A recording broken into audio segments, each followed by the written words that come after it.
पंचदशः पाठः भागीरथः। भागीरथ। अस्माकं भारतदेशे बह्व्यः नद्यः सन्ति, तासु परम पावनी मुक्तिप्रदायिनी गंगा नदी वर्तते। हमारे देश में बहुत सी नदियां हैं, उनमें से सबसे पवित्र मुक्ति प्रदान करने वाली गंगा नदी है। जनाः वदन्ति यत् गंगे तव दर्शनान् मुक्ति इति। लोग कहते हैं कि हे गंगे, तुम्हारे दर्शन मात्र से ही मुक्ति मिल जाती है। ईशा गंगा पूर्व भूलोके नास्ति, और यह गंगा पहले पृथ्वी पर नहीं थी। सगरस्य वंशजेन भागीरथेन कठिन तपसाम एशां भुवन आनीत।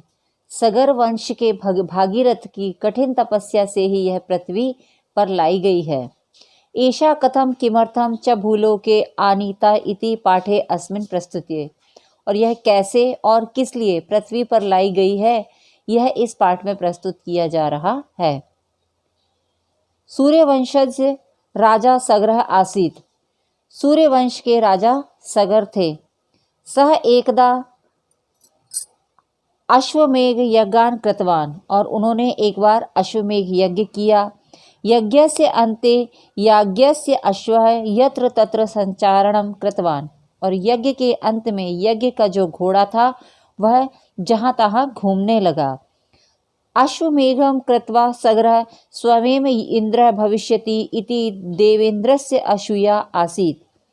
अश्वमेघ करके सगर स्वयं इंद्र हो जाएगा, इससे जो देवेंद्र यानी जो इंद्र थे उनको ईर्ष्या हो गई। तस्मात् सह याज्ञस्य विघ्नं कर्तुम मार्गम चिंतितवान, और इस कारण से उसने यज्ञ में विघ्न करने का रास्ता सोचा।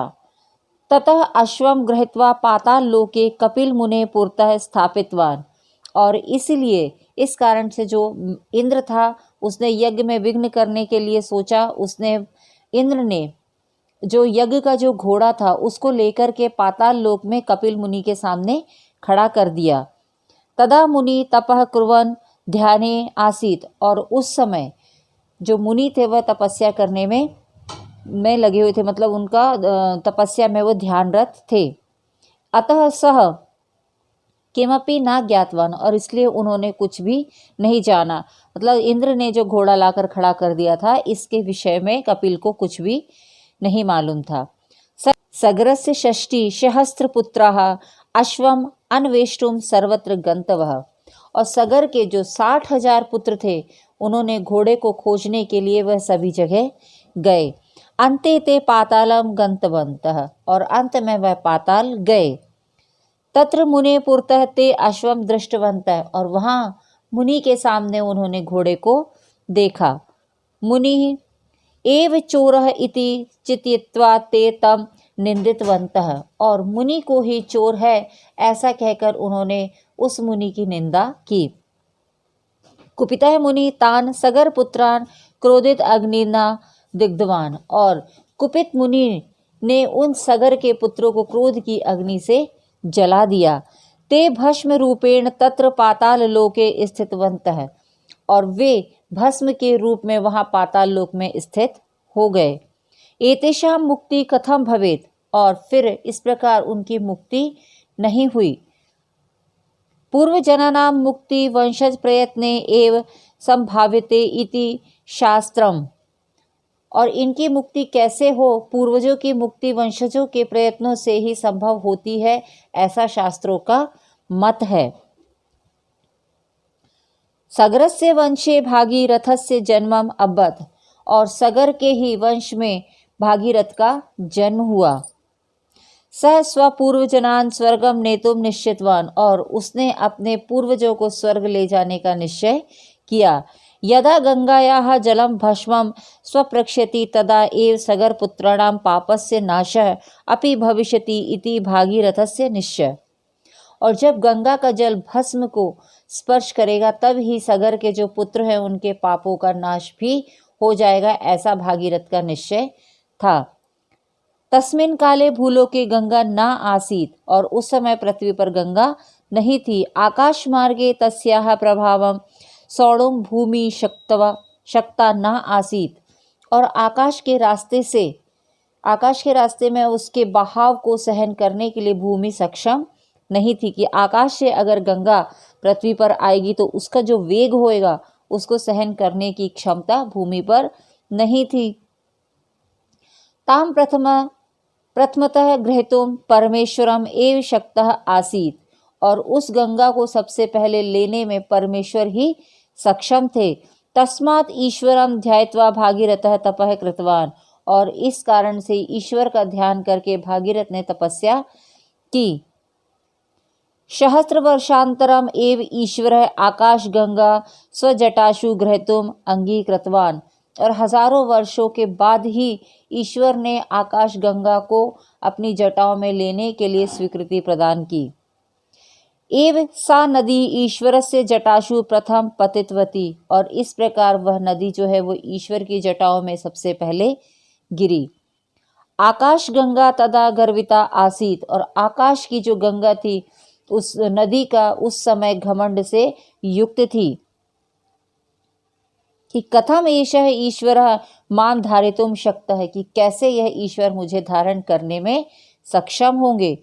इति चिंतवती सा नद्या गर्वः ज्ञात्वा शिवः ताम जटासु एव निक्षिप्तवान, और ऐसा उसने सोचा, नदी के गर्व को जानकर जो शिव जी थे, कि मतलब गंगा नदी को इतना गर्व है कि ईश्वर उसे जटाओं में कैसे धारण करेंगे।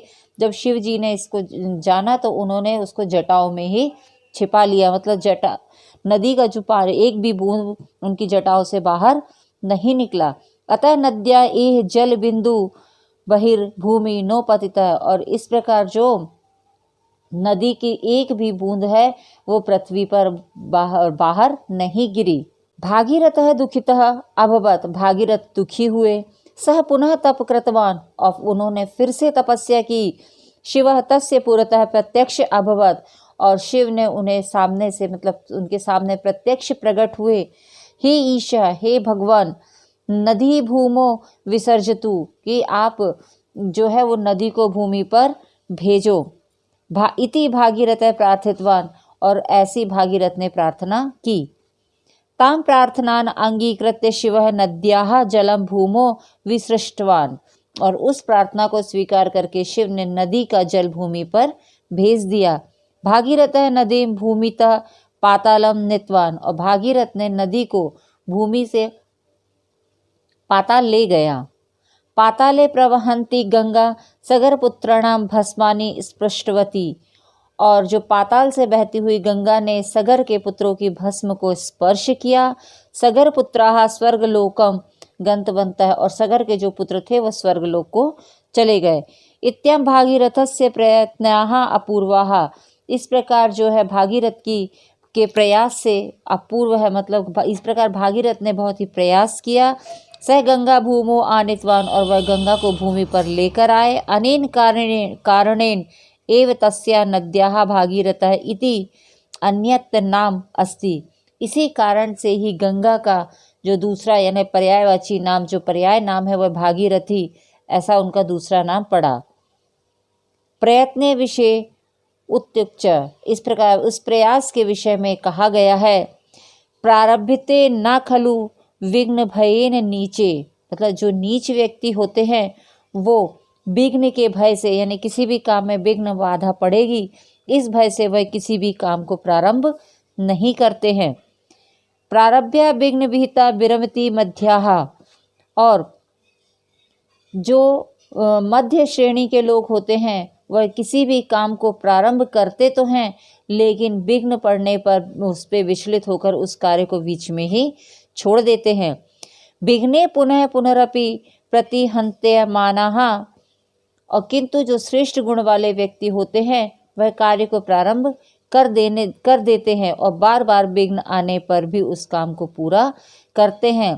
प्रारभ्य च उत्तम जनाः न परित्यजन्ति, और जो उत्तम व्यक्ति श्रेष्ठ गुण वाले व्यक्ति होते हैं वह विघ्न पड़ने पर भी उस कार्य को पूरा करते हैं, उस कार्य को छोड़ते नहीं हैं बीच में और उस कार्य को पूरा करते हैं।